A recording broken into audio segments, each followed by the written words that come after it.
Shalom Bapak Ibu Saudara sekalian dikasih Tuhan. Kita bersyukur kalau hari ini Tuhan masih memberikan kepada kita satu waktu, satu kesempatan yang sungguh indah untuk kita datang berbakti kepada Tuhan. Ini adalah minggu yang keempat dari bulan Februari tahun 2021. Sudah hampir 2 bulan kita lewati dari tahun 2021 dan tanpa terasa waktu berjalan dengan begitu cepat. Saya rindu setiap kita peka dengan kehendak Tuhan. Saya rindu setiap kita sungguh-sungguh dengar-dengaran akan suara Tuhan. Di masa-masa akhir zaman ini, kedatangan Tuhan sudah semakin dekat. Biarlah kita hidup sungguh-sungguh hanya untuk memuliakan Tuhan. Kita hidup sungguh-sungguh hanya untuk menyaksikan kebesaran nama Tuhan. Mari saudara, saya mengundang kita untuk kita bangkit berdiri.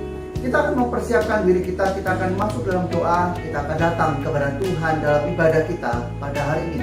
Mari bersama-sama kita berdoa.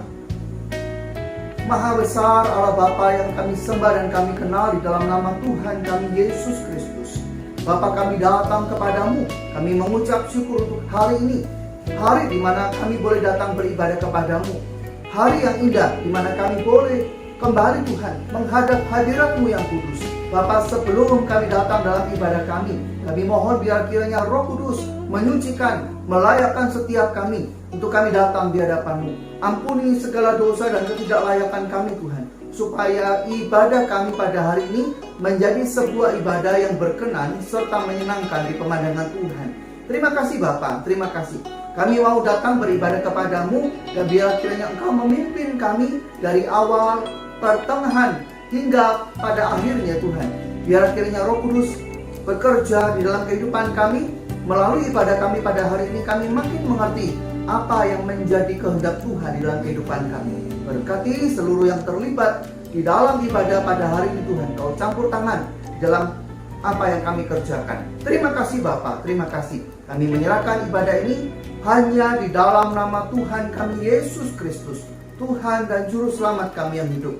Haleluya. Amin. Silakan saudara duduk kembali.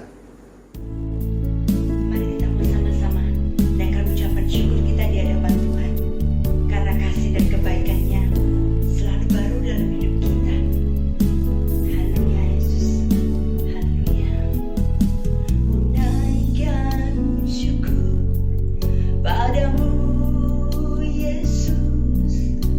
Ku sembah sujud kepadamu Tuhan.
besar.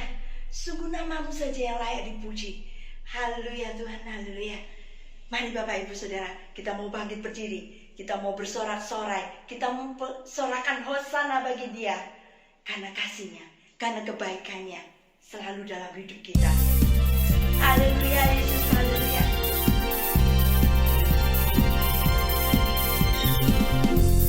Baiknya Engkau Tuhan, kasih-Mu tiada berkesudahan. Betapa mulia nama-Mu Yesus, jiwaku diselamatkan. Betapa baiknya Engkau Tuhan, kasih-Mu tiada berkesudahan. Betapa mulia nama-Mu Yesus, jiwaku diselamatkan. Hosana ku memuji Tuhan, hosana ku tinggikan Yesus. Hosana, hosana, hosana. Betapa baiknya, betapa baiknya Engkau Tuhan, kasih-Mu tiada berkesudahan. Betapa mulia nama-Mu Yesus, jiwaku diselamatkan. Hosana ku memuji Tuhan, hosana ku tinggikan Yesus. Hosana, hosana, hosana, hosana, hosana ku memuji Tuhan, hosana ku tinggikan Yesus.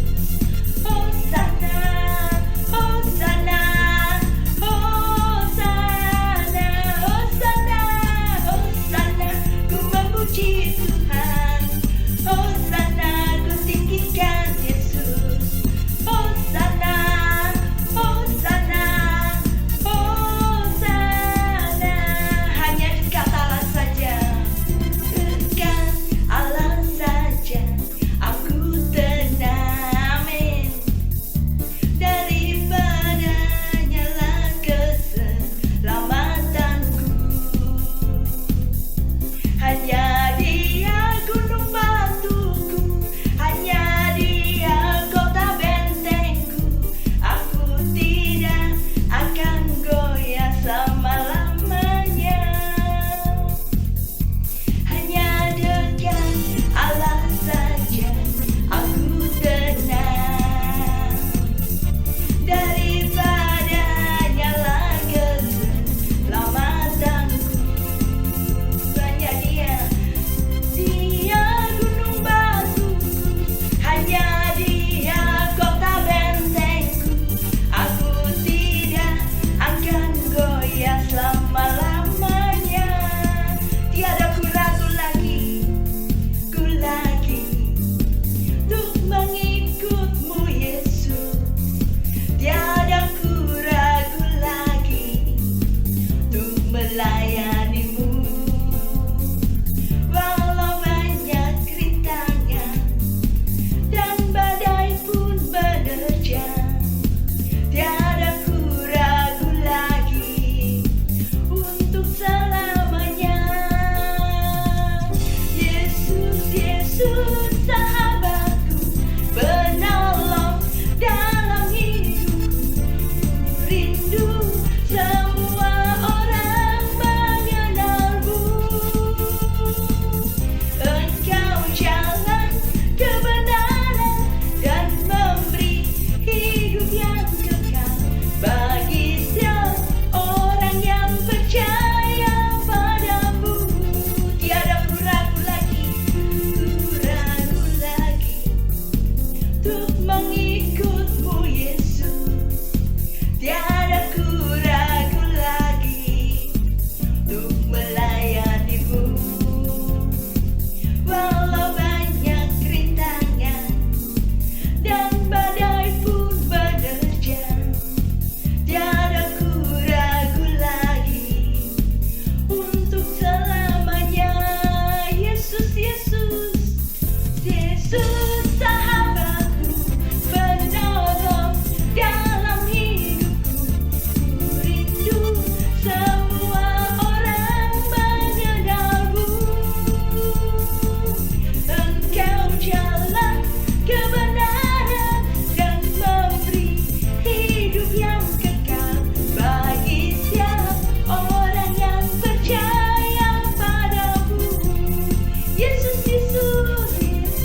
Bahkan kita merasa tenang ketika kita berada bersamanya.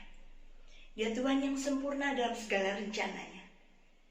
Mari Bapak Ibu, kita mau serahkan hidup kita. Sungguh-sungguh kita mau berjalan dalam kehendak-Nya. Sehingga hidup kita boleh menjadi bukti kebesaran kasih-Nya.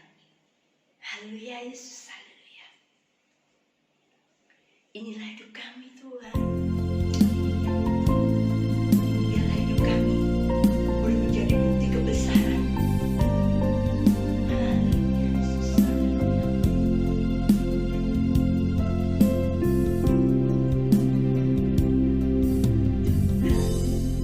Kau sempurna dalam rencana-Mu dan karya-Mu. Ku serahkan hidupku, murnikan dengan Roh-Mu. Tuhan, Kau sempurna dalam rencana-Mu dan karya-Mu. Ku serahkan hidupku, murnikan dengan Roh-Mu.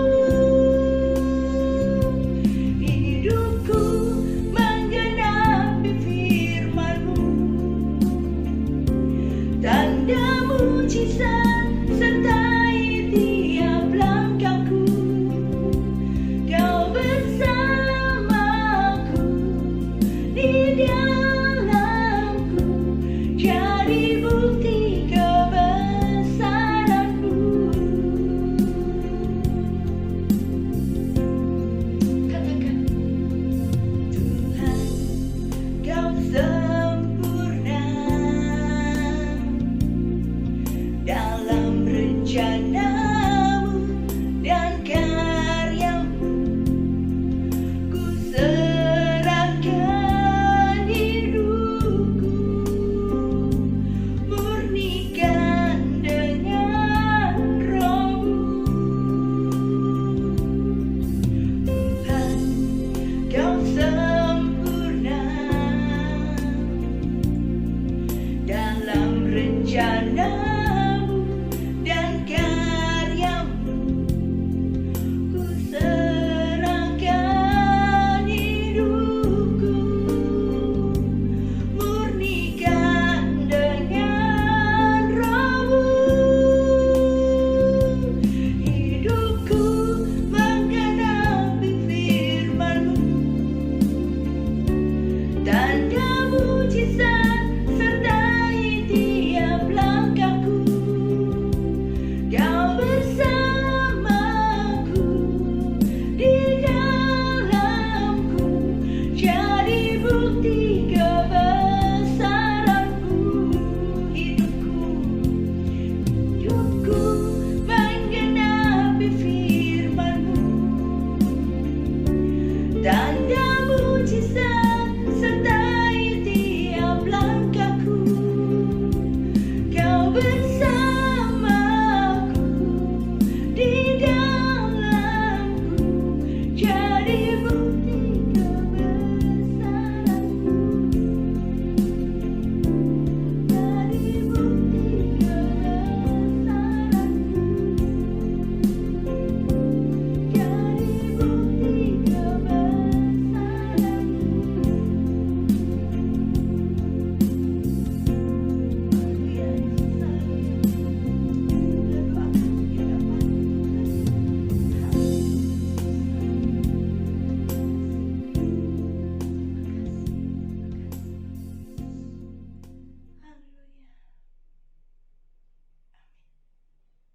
Mari bersama-sama kita masuk di dalam doa. Bapa, sungguh kami mengucap syukur pada hari ini Tuhan, karena karya-Mu, karena kasih-Mu, kami semua boleh hidup. Tuhan, biarlah hidup kami sungguh adalah hidup yang mengerti akan apa yang Tuhan sudah kerjakan di dalam kehidupan kami. Sehingga kami berkarya bagi Tuhan, kami melakukan apa yang Tuhan kehendaki dalam kehidupan kami. Bapak, terima kasih kalau Engkau memberi kami kesempatan untuk kami boleh beribadah pada hari ini Tuhan. Kami sudah menaikkan puji-pujian kami di hadapan Tuhan, dan saat ini Tuhan kami rindu, kami mau untuk belajar dari firman Tuhan. Bapak, berkati setiap kami, mampukan kami menundukkan hati kami di bawah firman Tuhan, sehingga sungguh Engkau berbicara kepada setiap kami, dan kami semua menjadi anak-anak-Mu yang tahu bagaimana kami harus melakukan kebenaran firman Tuhan. Bapak, tolong setiap kami, dan biarlah Engkau Roh Kudus menguasai hati dan pikiran kami sepenuhnya. Dan saat ini kami serahkan waktu ini, ketika kami bersama mau membaca dan merenungkan firman Tuhan, biarlah Engkau yang tolong setiap kami. Di dalam nama Tuhan Yesus kami berdoa. Amin. Saudara dipersilakan untuk duduk kembali. Bapak Ibu Saudara, kita sudah sampai di minggu keempat dari bulan Februari ini. Dan di akhir dari bulan ini saya mengajak kita sekalian membuka bersama dari 1 Yohanes pasal yang keempat. Kita mau belajar apa itu kasih Tuhan. Dan mari bersama kita membaca 1 Yohanes pasal yang keempat, mulai ayat yang ke-7 sampai ayat yang ke-12. 1 Yohanes pasal yang keempat, ayat yang ke-7 sampai ayat yang ke-12. Sudah mendapatkan? Mari saya mengajak kita semua membacanya bersama-sama. 1 Yohanes pasal yang keempat, ayat yang ke-7 sampai ayat yang ke-12. Demikianlah firman Tuhan. Saudara-saudaraku yang kekasih, marilah kita saling mengasihi, sebab kasih itu berasal dari Allah, dan setiap orang yang mengasihi lahir dari Allah dan mengenal Allah. Barang siapa tidak mengasihi, ia tidak mengenal Allah, sebab Allah adalah kasih. Dalam hal inilah kasih Allah dinyatakan di tengah-tengah kita, yaitu bahwa Allah telah mengutus anaknya yang tunggal ke dalam dunia, supaya kita hidup olehnya. Inilah kasih itu, bukan kita yang telah mengasihi Allah, tetapi Allah yang telah mengasihi kita, dan yang telah mengutus anaknya sebagai pendamaian bagi dosa-dosa kita. Saudara-saudaraku yang kekasih, jikalau Allah sedemikian mengasihi kita, maka haruslah kita juga saling mengasihi. Tidak ada seorang pun yang pernah melihat Allah. Jika kita saling mengasihi, Allah tetap di dalam kita dan kasih-Nya sempurna di dalam kita. Amin. Bapak Ibu Saudara yang dikasihi Tuhan, setiap negara, setiap daerah pasti punya ciri khas masing-masing. Ya, ciri khas yang melekat pada diri orang-orang yang ada di negara atau daerah tersebut. Biasanya itu dipengaruhi oleh faktor pendidikan, faktor budaya, dan faktor kebiasaan yang ada di tengah-tengah masyarakat tersebut. Bapak Ibu Saudara, Indonesia sebagai satu negara Asia juga punya kekhasan. Nah, kalau kita berkata apa kekhasan warga plus 62, kadang mungkin kita bisa ketawa sendiri apa yang menjadi ciri khas dari bangsa dan negara kita, Bapak Ibu Saudara. Yang pertama, Bapak Ibu Saudara, kalau belum makan nasi, biasanya berkata kalau dia belum makan. Padahal di perutnya sudah masuk singkong, ketela, ada jagung, ada mendoan, ada pastel, dan lain-lain. Tapi kalau belum makan nasi, belum makan. Siapa yang seperti itu? Yang kedua, Bapak Ibu Saudara, orang Indonesia adalah orang yang tahan berjongkok untuk waktu yang sangat lama. Ternyata orang Barat gak bisa jongkok, Bapak Ibu Saudara. Siapa di sini yang gak bisa jongkok? Berarti diragukan keindonesiaannya, ya. Dan yang ketiga, Bapak Ibu Saudara, sakit apapun obatnya apa? Keroan, ya. Mau obat dokter seperti apapun, kalau belum keroan itu rasanya gak marem. Betul apa betul? Dan yang keempat, ciri khasnya adalah makan apapun harus ada sambal dan harus ada kerupuk. Mungkin ini ciri khas yang ada di Pulau Jawa saja ya Bapak Ibu Saudara. Tapi kalau kita lihat warung-warung yang ada di Pulau Jawa, pasti berjajar aneka macam kerupuk kan? Siapa di sini yang makan di warung tahan nggak mencomot kerupuk? Bapak Ibu Saudara, ini jadi ciri khas dari orang-orang yang ada di daerah tersebut. Dan yang kelima, Bapak Ibu Saudara, kalau pergi berwisata, biasanya orang Indonesia ini paling heboh bawaannya. Entah itu topi, kacamata hitam, sepatu saja ada sepatu high heel, ada sepatu yang aneh-aneh, sandal yang gaya dan sebagainya. Dan yang jadi ciri khas biasanya apa? HP ada di mana-mana, ya. Coba bandingkan dengan wisatawan asing, Bapak Ibu Saudara. Mereka datang untuk menikmati tempat, mereka datang bukan untuk foto-foto, tapi mereka datang dengan pakaian seadanya. Mereka bahkan kadang pakai singlet, pakai kaos oblong, pakai sendal jepit. Tapi kalau orang Indonesia heboh, ya kan, bawaannya macam-macam. Siapa yang seperti itu? Nah, Bapak Ibu Saudara, itu adalah sebagian besar dari ciri khas yang ada dari orang-orang Indonesia. Kalau kita merasa seperti itu, berarti kita benar-benar orang Indonesia, ya. Nah, Bapak Ibu Saudara yang dikasihi Tuhan, kok bisa seperti itu, ya? Ya memang, karena itu kebiasaan. Kebiasaan biasanya diturunkan dari orang tuanya atau ketika melihat lingkungan, kemudian dia belajar dari lingkungan tersebut. Dan ini menjadi satu kebiasaan yang menetap dan melekat, bahkan kemudian diturunkan turun-temurun. Bapak Ibu Saudara, itu kemudian menjadi tanda dari orang Indonesia. Nah, ternyata Bapak Ibu Saudara, sebagai orang percaya, kita pun sebenarnya seharusnya memiliki tanda. Ada tanda khusus yang dimiliki oleh orang percaya. Tanda itu adalah kasih. Bapak Ibu Saudara yang dikasihi Tuhan, bukankah kata kasih tidak asing bagi telinga kita? Kasih, cinta, love, sayang. Ini adalah satu kata yang umum, bisa kita jumpai di mana saja. Bahkan kita sendiri tahu bahwa tema terbesar di dunia ini yang mewarnai segala industri, baik itu musik, perfilman, bahkan produk-produk yang dibuat baik makanan, minuman, dan yang lain-lainnya, itu diwarnai dengan tema ini, kasih. Tema love, ya. Bapak Ibu Saudara, benar, kasih adalah kebutuhan dasar setiap manusia. Bahkan kalau misalnya kita ada dalam momen-momen krisis dalam hidup kita, misalnya kita sakit parah, ada dalam bahaya, atau kita ada dalam kesedihan yang mendalam, apa yang ingin kita lakukan? Umumnya orang sangat ingin berada bersama-sama dengan orang yang paling dekat dengan hatinya. Bapak Ibu Saudara, orang yang paling kita ingat ketika kita ada dalam bahaya, ketika kita ada dalam kesedihan yang mendalam, biasanya adalah orang yang kita percaya, dia yang paling mengasihi kita, bukan? Memang kasih adalah hal yang penting bagi manusia. Namun bukankah jujur harus kita akui bahwa kasih ini juga yang mulai pudar, bahkan hilang di tengah-tengah kehidupan manusia.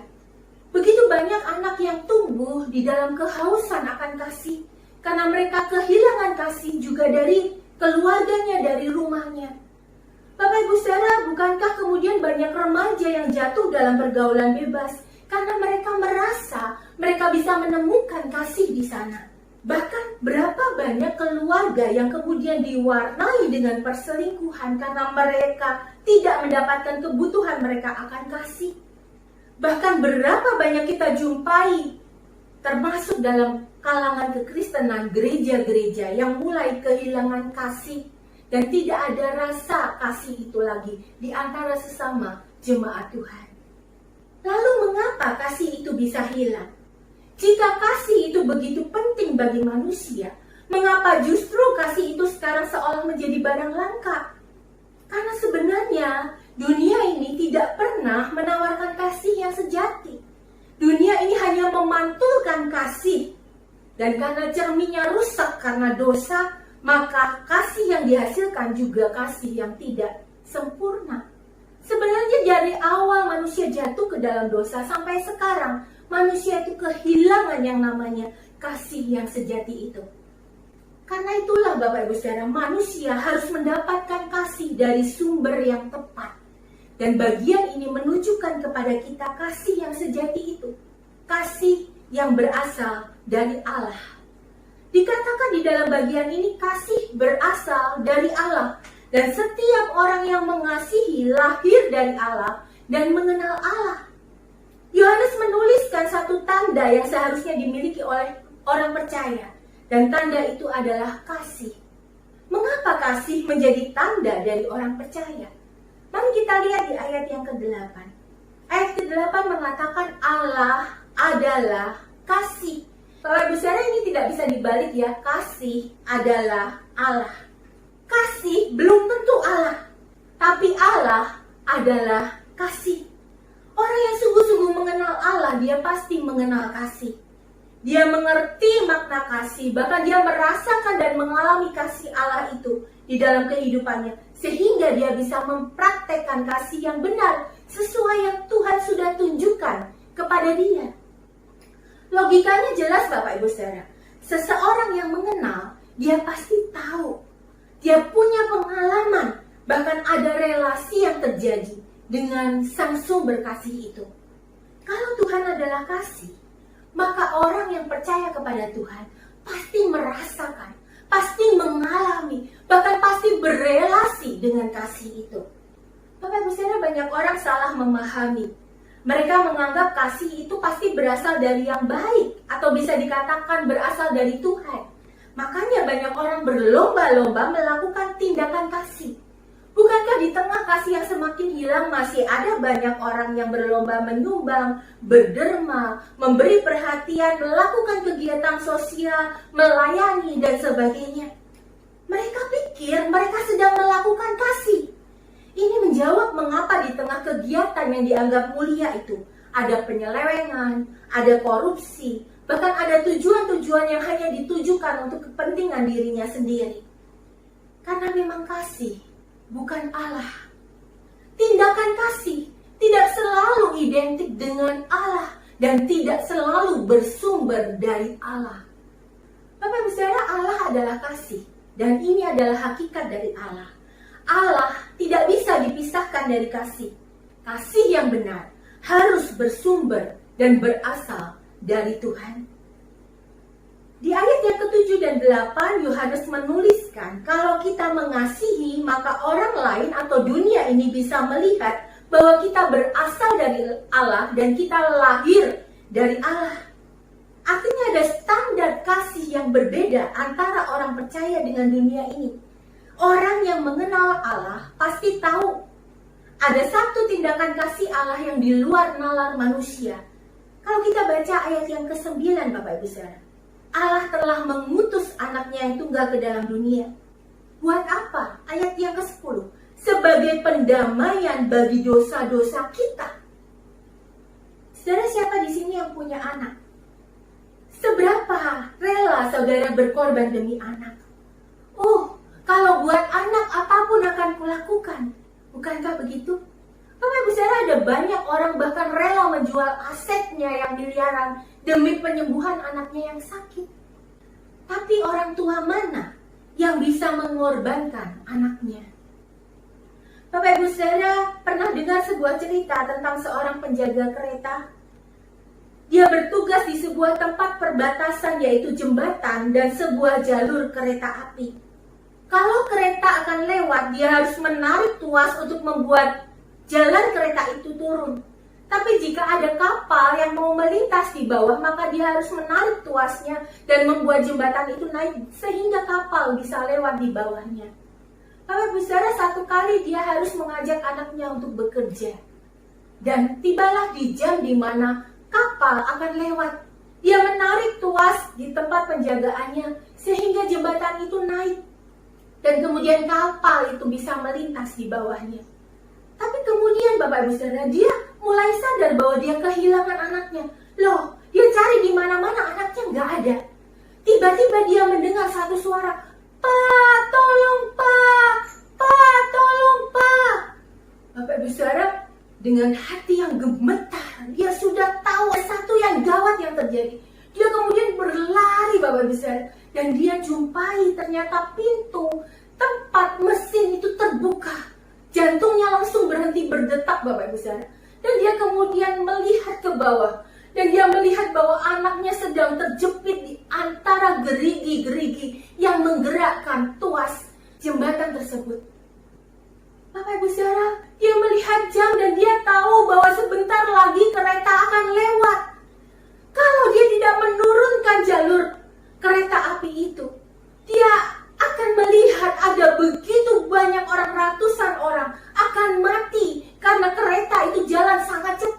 dan akan terjun ke lautan. Dia akan membahayakan ratusan orang, bahkan mungkin juga orang-orang yang ada di bawah jembatan itu. Tapi kalau dia menarik tuas itu sekarang, artinya anaknya yang dia kasihi itu harus mati. Bapak Ibu Saudara, akhirnya dia berlari ke tempat dia harus menarik tuas itu. Dan dia menariknya. Bapak Ibu Saudara, ketika matanya penuh dengan air mata, dan dia melihat kereta itu berjalan dengan tenangnya, dia melihat di dalamnya ada begitu banyak orang. Ada yang melamun seolah-olah tanpa pengharapan. Ada yang sedang bercanda-canda. Ada yang sedang seperti memikirkan sesuatu yang jahat. Bahkan ada yang sedang minum-minum. Bapak Ibu Saudara, di dalam hati dia kemudian melihat orang-orang ini. Siapa tahu di antara mereka yang ketika turun nanti mereka dari kereta, mereka sedang merencanakan sesuatu yang jahat. Begitu banyak orang yang seolah-olah tanpa pengharapan di dalam kereta itu. Berapa banyak dari orang-orang itu menghargai kehidupan, dan berapa banyak dari mereka yang tahu pengorbanan yang harus dilakukannya untuk menyelamatkan mereka semua. Bapak Ibu Saudara, sampai sekarang hati saya selalu berteriak ketika mengingat cerita ini. Tidak mungkin sampai ada orang tua yang bisa melakukan hal ini. Entah bagaimana rasa hancur penjaga jembatan ini. Saya percaya orang tua ketika harus mengizinkan anaknya mengalami hal yang tidak baik saja, kalau bisa tidak usah dia alami. Tapi Tuhan mengorbankan anaknya, Bapak Ibu Saudara, buat mati. Bukan untuk orang-orang yang dekat dengan dia, bukan untuk orang-orang yang baik, untuk orang-orang yang taat kepada dia, tapi buat orang-orang yang jahat dan bahkan menjadi musuh-musuh Tuhan, supaya orang-orang ini bisa hidup. Dan siapakah orang-orang itu? Saudara dan saya, kita yang hidup terus-menerus di dalam dosa, bahkan terus-menerus menyakitkan hati Tuhan. Kita yang gak pernah bisa hidup sesuai dengan yang Tuhan rancangkan bagi kita. Pikiran dan hati kita cemar. Tapi untuk kita yang seperti itu, Dia rela menyerahkan anaknya yang tunggal, supaya kita bisa beroleh kehidupan yang kekal bersama-sama dengan Tuhan. Anak tunggal ini menjadi satu kalimat yang penting, Bapak Ibu Saudara. Karena tunggal artinya satu-satunya, milik yang paling berharga, milik satu-satunya dan tidak ada yang lain. Dipersembahkan, dikorbankan bagi kita, bagi saudara dan saya. Karena itulah orang-orang yang sungguh-sungguh memahami kasih Tuhan yang luar biasa itu. Bagaimana mungkin kita tidak mengasihi Tuhan? Saudaraku, dalam pemahaman yang Tuhan bukakan tentang inilah, kemudian saya berkesimpulan, kita tidak akan mungkin bisa memaksa orang yang belum atau tidak memahami kasih Tuhan untuk bisa mengasihi Dia. Orang bisa melakukan banyak karya hebat tanpa kasih. Orang bisa melakukan semua pelayanan yang luar biasa bahkan tanpa kasih. Dan di hadapan Tuhan, itu semua tidak ada manfaatnya. Coba kita buka 1 Korintus pasal yang ke-13. Bapak Ibu Saudara, 1 Korintus pasal yang ke-13. Kita baca ayat yang pertama sampai ayat yang ketiga. 1 Korintus pasal yang ke-13 ayat yang pertama sampai ketiga. Kita baca bersama-sama. Sekalipun aku dapat berkata-kata dengan semua bahasa manusia dan bahasa malaikat. Orang yang hebat, orang yang luar biasa, karunia-Nya begitu banyak.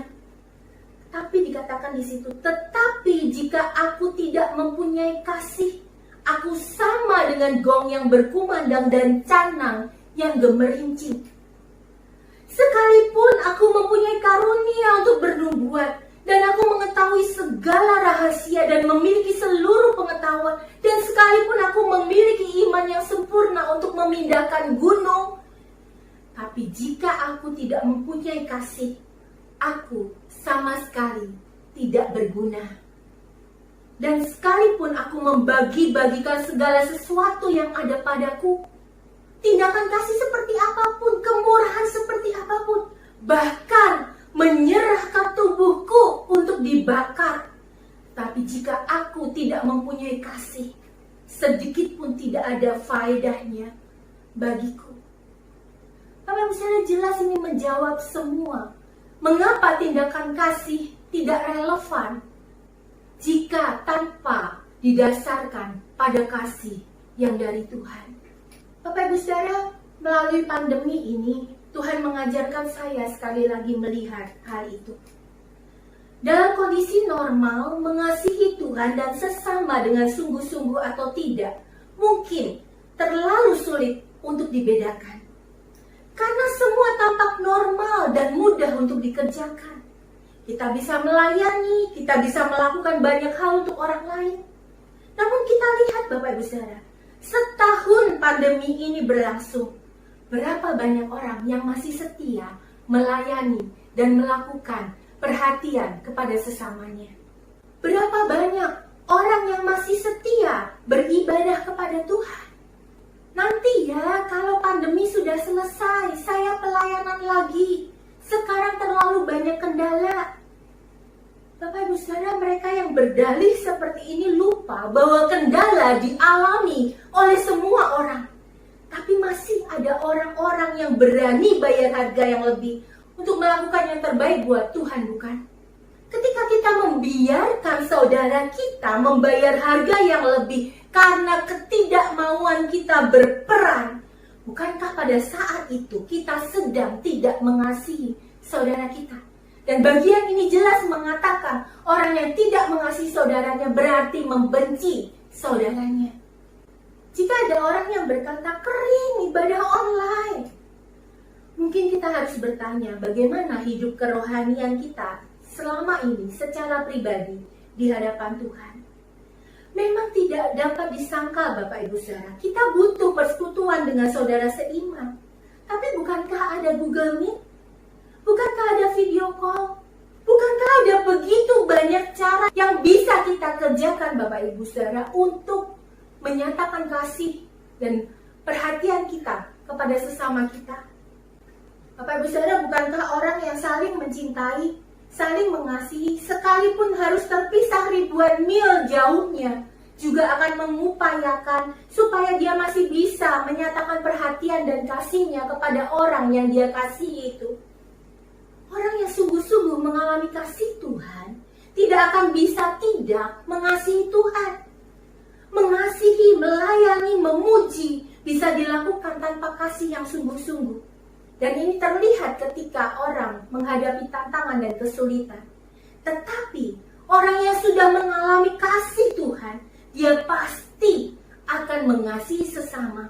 Dia pasti akan melayani Tuhan, bahkan berusaha menjadikan hidupnya sebagai pujian untuk kemuliaan nama Tuhan, walaupun banyak kendala yang harus dia hadapi. Bapak Ibu Saudara, apakah orang melihat kasih yang sesungguhnya itu ada dalam hidup kita? Ada dalam hidupmu dan hidup saya? Apakah sesama kita selama ini benar-benar merasakan kasih itu melalui kita? Apakah kita sudah memiliki tanda sebagai anak Tuhan? Atau jangan-jangan kita tidak ada bedanya dengan orang yang tidak percaya kepada Tuhan? Selama sebulan ini kita sudah diajarkan untuk berjalan di dalam kasih. Ayat 20, bagian ini menegaskan, jangan berkata kalau kamu mengasihi Tuhan yang tidak kelihatan, kalau kamu tidak bisa mengasihi, menaruh kepedulian, menjaga, berbela rasa, peduli dengan sesamamu yang terlihat. Kalau kita berkata kita mengasihi Tuhan, kita benar-benar mengasihi Dia sampai kita benar-benar rindu untuk berjumpa dengan Tuhan. Apakah kita adalah orang yang menuntut diri untuk rindu dan berjumpa dengan saudara-saudara seiman juga? Bagaimana kehidupan doa kita? Apakah kita adalah orang-orang yang terlibat dalam doa Selasa? Apakah kita adalah orang-orang yang mau dan terlibat di dalam komisi-komisi yang ada? Karena disitulah kita saling menunjukkan kasih satu dengan yang lainnya. Dan saling melayani satu dengan yang lainnya. Mari Bapak Ibu Saudara, kasih itu bukan hanya sekedar menjadi wacana atau perkataan saja. Bukan sekedar karena bulan Februari kita merenungkan tentang tema kasih ini. Tetapi mari bersama-sama kita menjadi orang-orang yang suka melakukan kasih. Karena kita berasal dari Allah. Karena kita paham kasih Tuhan yang luar biasa itu dalam hidup kita. Kiranya Tuhan menolong setiap kita melakukan kebenaran firman Tuhan ini. Tuhan Yesus memberkati. Mari saudara, bersama-sama kita mempersiapkan diri, kita akan masuk di dalam doa syafaat kita pada hari ini. Bersama-sama kita akan berdoa untuk beberapa hal, lalu kemudian di akhir doa kita akan mengakhirinya dengan doa Bapa kami. Mari bersama-sama kita tundukkan kepala, kita satu di dalam doa.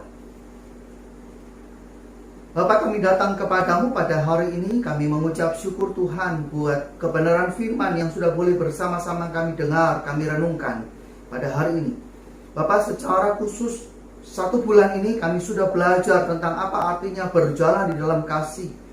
Biarlah kiranya melalui kebenaran firman-Mu, Tuhan Engkau mengajar kami untuk kami sungguh-sungguh hidup di dalam kasih. Sebab Engkau Tuhan sudah terlebih dahulu mengasihi kami. Engkau Tuhan kami yang kami sembah di dalam nama Tuhan Yesus adalah Allah yang mengasihi kami. Terima kasih Bapa, terima kasih. Biarlah kiranya Roh Kudus menuntun setiap kami, mengajar setiap kami, memberikan keberanian serta kekuatan kepada setiap kami untuk kami menjalani apa yang sudah kami dengar melalui perenungan firman Tuhan. Kami bukan menjadi orang-orang yang hanya berhenti sampai tahap mendengar saja, tetapi kami juga adalah orang-orang yang Kau temukan menjadi pelaku firman. Terima kasih Bapak, terima kasih. Secara khusus pada kesempatan ini Tuhan, kami mau menaikkan doa kami buat kota kami Pasuruan. Bapak, kami bersyukur untuk transisi pemerintahan kota Pasuruan yang berjalan. Engkau sendiri yang sudah menuntun, Engkau sendiri yang sudah menopang, Engkau sendiri yang sudah memelihara kota kami, sehingga kota kami ada di dalam kondisi yang kondusif dan aman Tuhan. Terima kasih Bapak, terima kasih. Untuk apa yang harus dikerjakan oleh pemerintah kota Pasuruan, Tuhan kami serahkan ke dalam tangan Tuhan. Engkau sendiri akan menolong mereka. Mereka yang ada di pemerintahan kota Pasuruan ini untuk bekerja dengan hati yang takut akan Engkau. Mereka sungguh-sungguh mengerjakan apa yang menjadi beban dan tanggung jawab mereka dengan hati yang memandang kepada Engkau Tuhan. Terima kasih Bapak, terima kasih. Biarlah kiranya seluruh komponen warga kota Pasuruan boleh bekerja sama, boleh bahu-membahu untuk meningkatkan kesejahteraan warga kota Pasuruan. Bapak, secara khusus kami juga mau berdoa bagi rencana pemerintah untuk melaksanakan vaksinasi tahap yang kedua.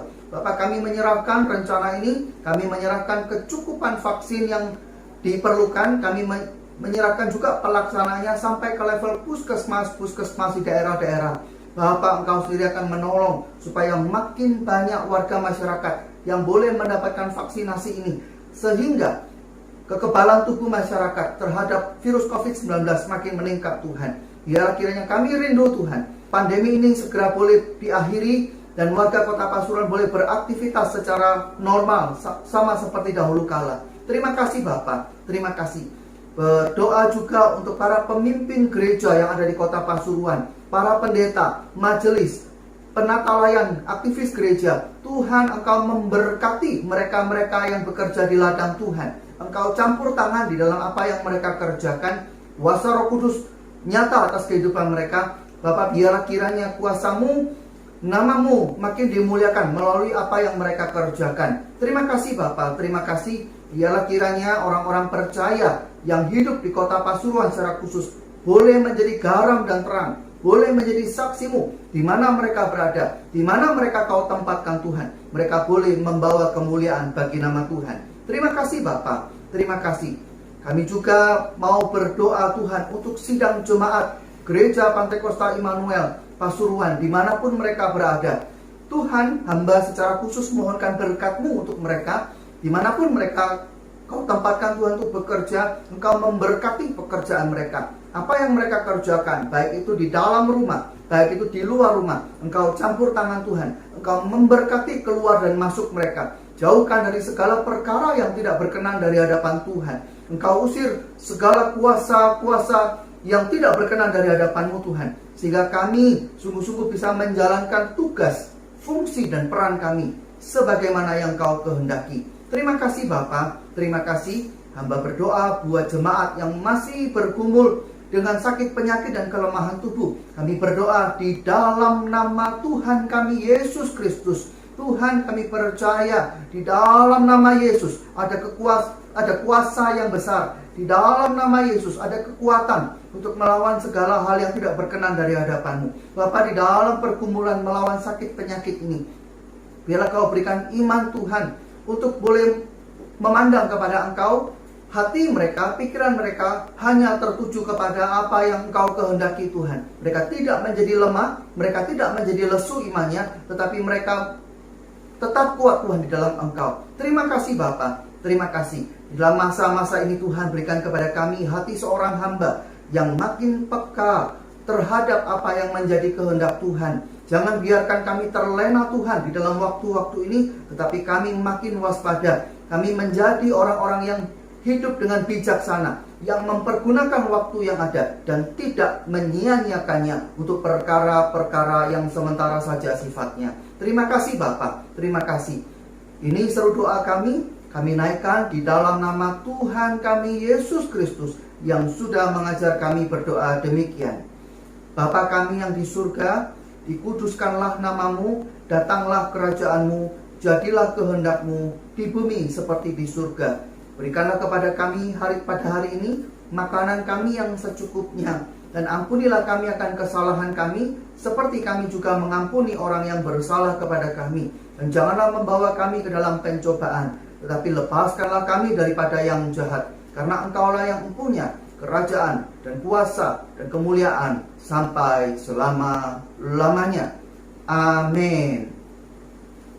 Mari saya mengundang kita untuk kita bangkit berdiri. Kita akan mengakhiri ibadah kita pada hari ini. Kita akan menaikkan Bapa, terima kasih.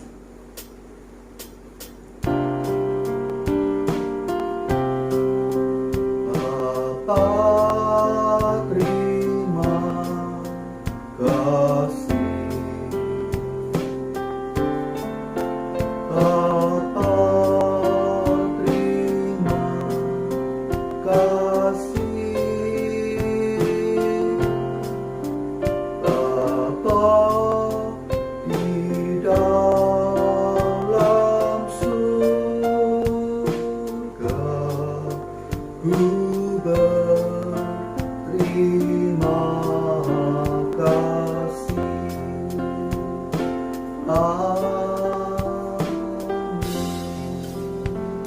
Mari bersama-sama kita menaikkan kedua belah tangan kita mohonkan berkat Tuhan. Kiranya kasih karunia daripada Allah Bapa, kuasa kebangkitan Tuhan kita Yesus Kristus, rahmat, perlindungan, damai sejahtera serta sukacita dari Allah Roh Kudus ada bersama-sama dengan kita, menyertai kehidupan kita mulai hari ini sampai Maranatha, yaitu ketika Kristus kembali untuk yang kedua kalinya. Biarlah yang percaya bersama saya katakan amin. Selamat hari Minggu, Tuhan Yesus memberkati.